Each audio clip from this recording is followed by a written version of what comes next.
resulta también que hoy en día, aparte de los pacientes receptores de trasplantes, hay otro grupo de pacientes que está recibiendo esteroides y medicamentos inmunosupresores de forma muy común y en muchos casos incluso sin supervisión médica adecuada. Y estos son los pacientes con COVID, ¿ok? Ustedes de esto deben estar al tanto, pero uno de los tratamientos que ha demostrado tener cierto grado de eficacia contra el COVID es la metilprednisolona, ¿sí? Los tratamientos con esteroides para tratar de inducir un estado inmunosupresor. Bueno, mucho cuidado con inducir estados inmunosupresores a punta de esteroides en pacientes que vienen de zonas endémicas para estrongiloides, que son básicamente cualquier país tropical del mundo, ¿vale? Porque esa inmunosupresión que se induce con los esteroides puede llevar al desarrollo de un síndrome de hiperinfección y de una estrongiloidiasis diseminada. Entonces aquí les traigo un caso clínico que salió publicado a finales del año pasado en la revista de la Sociedad Americana de Medicina Tropical, y esto era un paciente ecuatoriano que llevaba 20 años viviendo en Estados Unidos y que le diagnostican COVID, se complica rápidamente, lo hospitalizan y le comienzan tratamiento con metilprednisolona y con tocilizumab. La metilprednisolona es un esteroide. Cuando estén en sus clases de farmacología van a ver que los esteroides son una de las drogas inmunosupresoras más importantes que hay, y el tocilizumab es un anticuerpo monoclonal anti-interleuquina 6. La interleuquina 6 es una citoquina proinflamatoria, también la van a ver en inmunología el año que viene, pero lo que me interesa que sepan es que el tocilizumab, al igual que la metilprednisolona, es otro medicamento inmunosupresor. Entonces este paciente estaba inmunosuprimido con 2 medicamentos y los médicos se dan cuenta que a pesar de esto no hay una mejoría clara. El paciente sigue con fiebre, el deterioro clínico se mantiene, le piden un hemocultivo y en el hemocultivo crecen estas 2 bacterias, Streptococcus constellatus y Citrobacter freundii, que probablemente nunca en su vida las hayan oído nombrar. Y probablemente nunca en su vida las hayan oído nombrar porque son bacterias que usualmente no se asocian a infecciones humanas, pero que forman parte de la flora normal del tubo digestivo. Igual que otra que en este caso no se aisló, que es Streptococcus bovis, ¿vale? Entonces, generalmente cuando uno consigue una bacteria de estas en la circulación, eso quiere decir que se están filtrando del colon.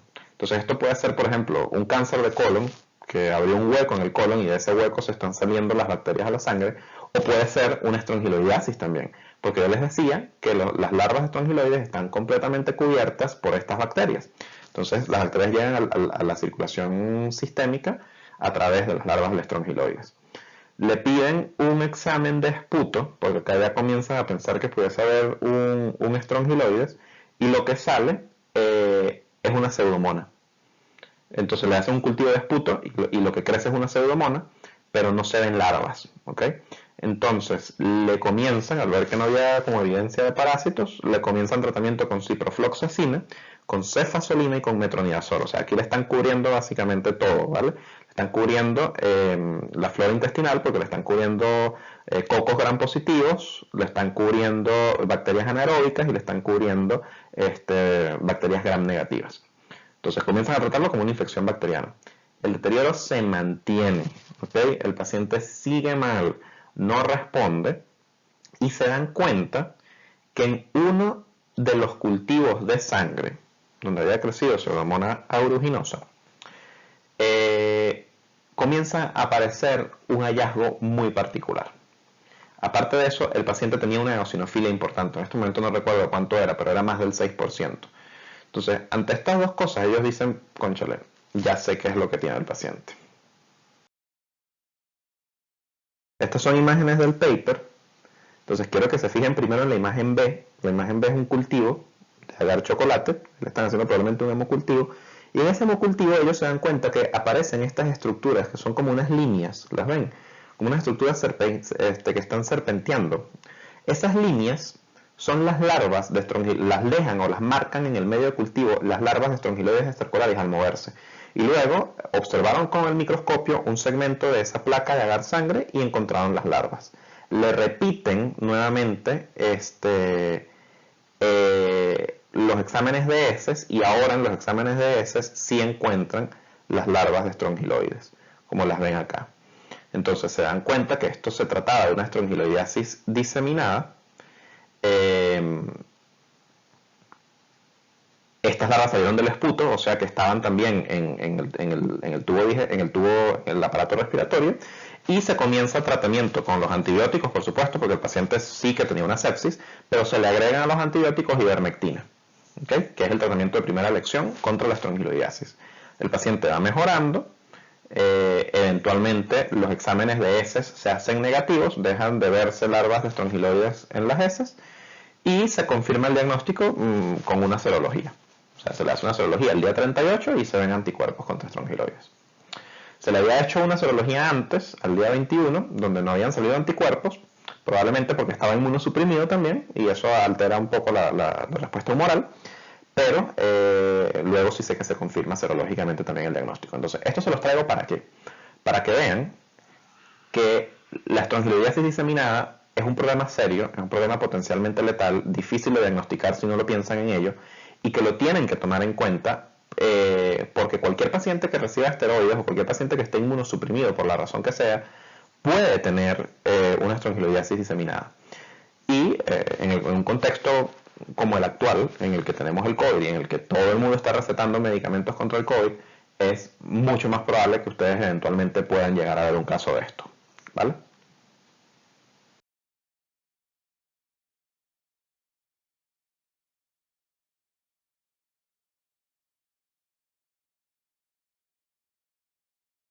Entonces, ¿cómo se hace el diagnóstico de la estrongiloidiasis? Ya sea diseminada o sea una estrongiloidiasis normal, una infección por estrongiloides estercolaris, identificando las larvas, ¿vale? Entonces pueden pedir un examen de heces. En el examen de heces no se ven huevos, ¿ok? Se ven larvas, porque generalmente los huevos los pone la hembra en la mucosa, pero eclosionan dentro del mismo tubo digestivo. Y cuando están en las heces ya lo que hay es larvas. Sí que de vez en cuando se pueden ver huevos, pero eso está asociado sobre todo a cuadros de hiperinfección, cuando son infecciones masivas, ¿vale? A pesar de esto, los exámenes de heces en general tienen una sensibilidad sumamente baja para detectar larvas estrongiloides, o sea que el hecho de que no vean larvas en un examen no quiere decir que no haya larvas en verdad.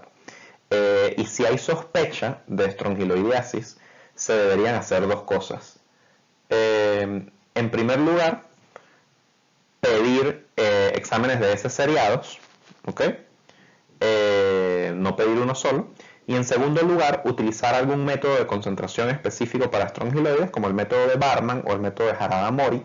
Estos no se los voy a explicar porque en verdad no hace falta, pero son básicamente métodos que consisten o que se aprovechan de una característica del comportamiento de las larvas de estrongiloides, y que es que ellas siempre migran hacia las zonas de mayor temperatura.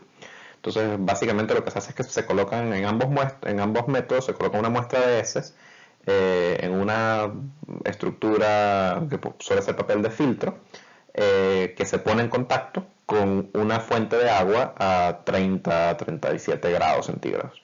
Entonces las larvas van a migrar hacia la fuente de agua, se terminan acumulando en la fuente de agua y después tú las ves en el microscopio ahí y las puedes identificar. Entonces estos son todos métodos que se utilizan. Obviamente actualmente con las pruebas moleculares pues se pueden utilizar PCR, por ejemplo, para el diagnóstico de ADN de estrongiloides en esputo, en las heces. La serología es útil, pero tienen que tener en cuenta que la serología les va a hablar de exposición. Entonces ustedes, si tienen un paciente que viene del trópico y que ha estado expuesto a estrongiloides, incluso si no tiene estrongiloidiasis en este momento, va a tener anticuerpos positivos. Y como vieron en el caso anterior, si el paciente está severamente inmunosuprimido, es posible incluso que la serología dé negativa, ¿vale? Entonces, la serología con cuidado, la pueden pedir, pero sepan cómo interpretar los resultados, ¿ok?